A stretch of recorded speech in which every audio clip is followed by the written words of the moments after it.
isang fact na hindi madidinay. Si Toby Tiangco, nagsalita siya before. Sinabi niya, nandun siya nung nag-uusap si BBM, si Martin Romualdez, at si Saldico, at sinisitad daw ni BBM, si Martin and si Saldico, na sinasabi na ilang Ferrari, ilang yate, ilang chopper, ilang eroplano, at ilang caviar pang gusto nyong kainin. So alam na alam ni BBM na may kalokohan to, pero ni isa sa mga yon wala pa rin nakukulong until now. Yung mga nagnakaw, nakawala. Yung isa na-appoint pa, presidente ng bangko. Si Romualdez, si Saldico, hindi pa rin nakukulong. Marciano. Another one, si Saldico nagpahayag na ng kanyang, nagsalita na siya na talagang may nangyayari yun.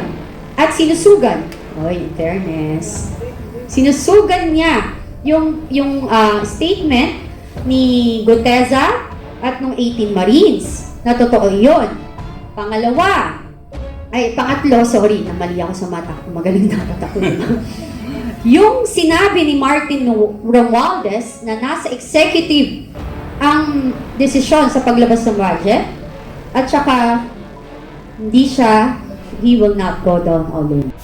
Yung issue ng Blue Ribbon Committee, dapat ho ba nagpapatawag na ngayon si Senator Lacson o after pa ng siya bang Blue Ribbon? Si Erwin Turcon. Oo. Dapat ho ba at this point, ngayong mga panahon, dapat ho ba nagko-conduct na rin siya simultaneously ng hearing or hindi pa po? They're still on break. I'm calling on the Senate to restart the investigation into the flood control corruption.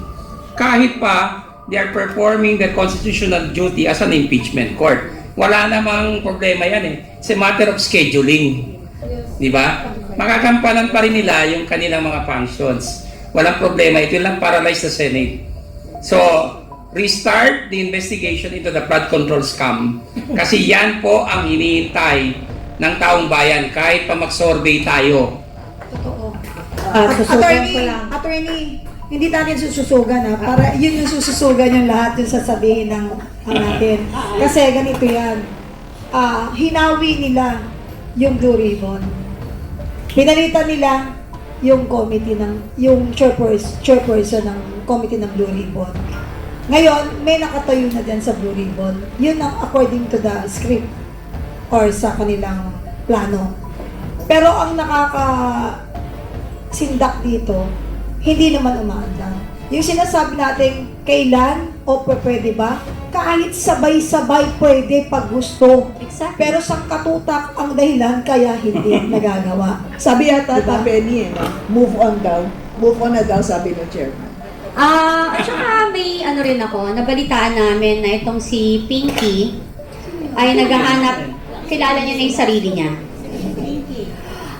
Naghahanap siya ng taning witness. Uso-uso ata dito, no? Na may mga kinausap siya na hinahanapan niya kami ng taning witness para sabihin na ang mga diskaya ay nagbigay ng 250 million pesos sa amin. 'Di ba? Huwag kang feelinggero. 'Di ba? Huwag kang feelinggero. Huwag kayo masyadong confident. Oo, feelinggera ba? Oo nga, Pinky pa lang. So, ang tawag dito, huwag kayong overconfident. Kasi kung feeling nyo may mga tao kayo na nakakausap at panic sa inyo, mas marami yung pumapanik sa katotohanan. At ayaw maging kakampi ng demonyo. Ayan, yung Blue Ribbon Committee, Kaso yung bang sinasabi niya, naghahanap ng tanim, ano ba yung gustong mahanap? Farmers? Kailangan. Ang hinahanap yung itatanim palang aanihin na. Hindi. Meron din. Mahirap kasi Kakatanim palang aanihin na. Hindi, ka-Astra at ka-Penny. Mahirap din kasi magtanim kapag semento yung negosyo, di ba? Ayan, balik tayo dun sa Blue Ribbon, kasi mga kababayan, nakita nyo naman kung paano nila pilit na minamaniobra na pigilin ang flood control hearings, di ba?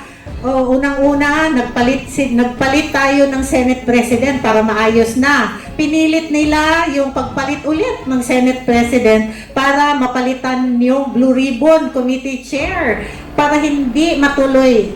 Naalala nyo na dapat meron pang hearing na gagawin si Senator Marcoleta sa flood control. Biglang nagsulat nag-issue ang kampo ni Gatchalian na hindi daw legit ang magiging hearing na yon. Kaya ang ginawa ng kampo ng grupo ni Senator Alan Cayetano, nag-file sa Supreme Court questioning the June 3 na proceedings ng Senado. Ngayon naman, eto na, nalipat na yung ako, feeling ko, special request niya yun na siya yung i-appoint ihalal bilang Blue Ribbon Committee Chairperson.